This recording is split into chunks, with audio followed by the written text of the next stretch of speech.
आज दुनिया को लगता है कि सबसे बड़ी बीमारी कोरोना है, लेकिन आपको ये बात जानकर हैरानी होगी कि इससे भी एक बड़ी बीमारी है जो पूरी दुनिया को परेशान करे हुए है। इस बीमारी से कोई भी देश अछूता नहीं रहा है। जी हाँ, हम बात कर रहे हैं आतंकवाद की, जो कि अपने पैर पूरी दुनिया में पसार चुका है और लगातार फैलता ही जा रहा है। हर देश इससे परेशान हो चुका है और इससे निजात पाना चाहता है। भारत, अमेरिका जैसे बड़े देश भी आतंकवाद की चपेट से अछूते नहीं हैं। इसी के चलते हुए एक देश ने कदम उठाया है और आतंकवाद और इस्लामिक देशों के खिलाफ पूरी जान झोंक दी है। जी हाँ, हम बात कर रहे हैं फ्रांस की। हाल ही में फ्रांस ने इस्लामिक देशों के साथ युद्ध छेड़ दिया है। इसी के चलते सारे इस्लामिक देश फ्रांस से दुश्मनी निकालने के लिए तैयार हो गए हैं। इस्लामिक देशों में फ्रांस के राष्ट्रपति के खिलाफ जमकर आंदोलन हो रहे हैं। फ्रांस में पैगंबर मोहम्मद के कार्टून जलाए जाने का मुद्दा बड़ा हो गया है।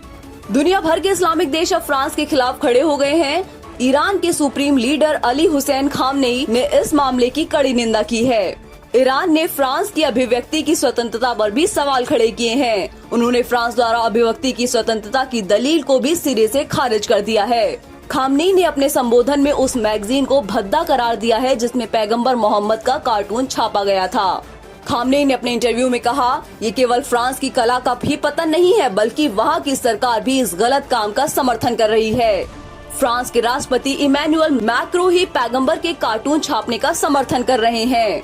खामनेई ने कहा, फ्रांस की सरकार को पीड़ित के प्रति संवेदना जाहिर करनी चाहिए थी, लेकिन पैगंबर मोहम्मद का कार्टून दिखाना गलत था। खामनेई ने कहा, वो कहते हैं कि एक आदमी की हत्या कर दी गई तो उसके लिए शोक और संवेदना जाहिर कीजिए, लेकिन आप पैगंबर मोहम्मद के कार्टून को समर्थन क्यों कर रहे हैं? खामनेई ने इस मुद्दे पर मुस्लिमों के आक्रोश जताने का भी समर्थन किया। उन्होंने कहा, इससे पता चलता है कि वो अभी जिंदा हैं। खामनेई ने कहा, फ्रांस सरकार की राजनीति वही है जो दुनिया के सबसे हिंसक और खतरनाक आतंकियों को संरक्षण देती है। उनका इशारा मुजाहिदीन ए खालका यानी MEK की तरफ था। MEK का पेरिस और अन्य यूरोपीय देशों में दफ्तर है और ईरान इसे आतंकी संगठन मानता है। ये संगठन साल 1997 से 2012 तक अमेरिका की टेरर लिस्ट में शामिल था। खामनेई ने कहा, फ्रांस उन देशों में से एक था जिसने खून के प्यासे भेड़िए सद्दाम हुसैन को आर्थिक और अन्य मदद पहुंचाई थी। खामनेई ने कहा, ये एक ही सिक्के के दो पहलू हैं।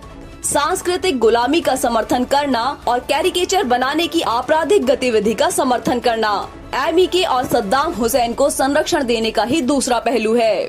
ये पश्चिमी संस्कृति का गंदा चेहरा है जिसे वो आधुनिक तौर तरीकों और तकनीक का इस्तेमाल करके छिपाए रखता है। बता दें कि इस मुद्दे के गरमाने के बाद फ्रांस के राष्ट्रपति ने इसका समर्थन करते हुए कहा था कि उनके देश में अभिव्यक्ति की स्वतंत्रता है और वह इसका समर्थन करते हैं, जिसके बाद इस्लामिक कंट्री उनके विरोध में खड़े हो गए हैं। तो दोस्तों, ऐसे ही लेटेस्ट अपडेट्स के लिए इस चैनल को तुरंत सब्सक्राइब कर दीजिए। साथ ही वीडियो को लाइक और शेयर करना ना भूलें। धन्यवाद, नमस्कार।